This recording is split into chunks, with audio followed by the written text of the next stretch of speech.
The Sin of David, a story of failure, judgment, and redemption. It was spring in Jerusalem. The skies were clear, the city bathed in golden sunlight, and the air filled with the scent of blossoming trees. It was a time when kings went out to war, but not this time, not for David. David, the warrior who had faced Goliath with nothing but a sling and faith.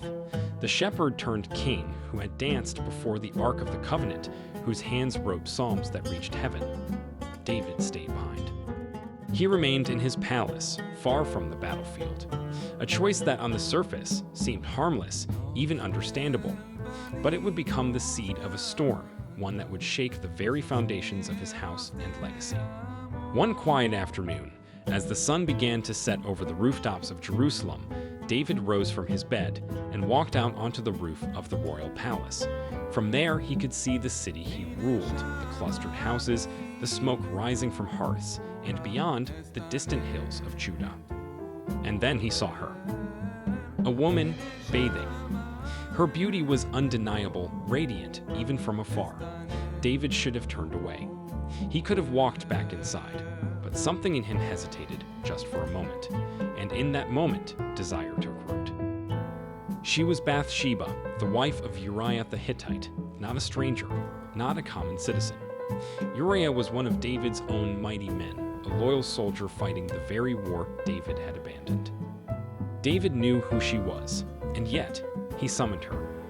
That night, the king of Israel committed adultery. What had begun with a glance became a decision, a secret sin in the shadows of a palace built with God's blessing. Perhaps he thought it would end there, a single act, a closed chapter. But sin doesn't stay buried, it grows in silence. And soon, news came. Bathsheba was pregnant. The king was no longer dealing with temptation, he was facing consequences. Desperate to cover his sin, David summoned Uriah from the battlefield. He greeted him with pretense, asking for news of the war. But his true motive was clear: send Uriah home to his wife and let nature take its course. But Uriah was a man of honor. While his comrades slept on the battlefield, how could he enjoy the comfort of home? Twice, David tried to send him back to Bathsheba, once with wine to dull his resolve, but Uriah refused. He slept on the steps of the palace with David's servants. Now the king was cornered. His plan had failed, and so he took another step, darker, crueler, irreversible. David penned a letter to Joab, his military commander.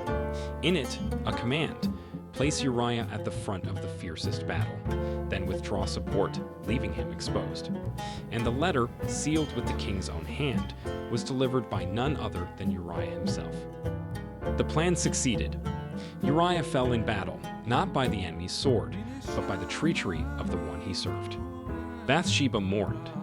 Then, as if tying a ribbon around a crime, David took her as his wife. The scandal seemed buried. Life went on. The palace echoed again with music and feasts. David ruled. The child grew in the womb. But God had seen, and God sent a prophet. Nathan came before the king with a story, a parable, a rich man with many flocks, a poor man with only one beloved lamb. When the rich man had a guest, he stole the poor man's lamb and served it. David, indignant, rose with fury. The man who did this deserves to die, he thundered. He must pay fourfold, for he had no pity. And then Nathan's voice, calm but heavy with divine weight, declared, "You are the man." Silence fell. In an instant, David saw the lust, the betrayal, the manipulation, the murder, all of it laid bare before God. And in that moment, David broke. "I have sinned against the Lord," he whispered, not as a king, not as a warrior, but as a sinner in need of grace. He did not excuse. He did not blame. He did not command Nathan to leave or deny the charges. He confessed. And God, who had every right to destroy him, chose instead to begin the process of restoration, but not without cost. Nathan declared that the sword would never depart from David's house. Soon, the infant grew sick. David fasted. He lay on the ground, refusing to eat or sleep, pleading for the life of the child. For 7 days he wept, he begged, but on the 7th day the child died. When David heard the news, he did something unexpected. He rose, washed, changed his clothes, and went to the house of the Lord to worship. His servants were astonished, but David spoke words etched in eternity. While the child was alive, I fasted and wept. But now that he is dead, why should I fast? Can I bring him back again? I will go to him, but he will not return to me. He accepted God's will. From that place of grief, something beautiful emerged. David comforted Bathsheba. Their union, once marked by tragedy, now bore new fruit. And she bore another son. His name was Solomon, and God loved him.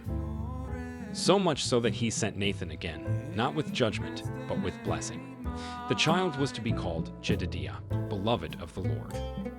Solomon would grow to become the wisest king of Israel, the builder of the temple, the continuation of the royal lineage that would one day bring forth the Messiah. From sin came death, but from repentance came life. This is the story of David. And now, this story speaks to us. You see, David's fall did not begin with adultery. It began with complacency, with comfort, with choosing ease over purpose. We too face our rooftops, moments of temptation, of quiet decisions that seem harmless, but crack open the door to disaster. The glance, the thought, the compromise.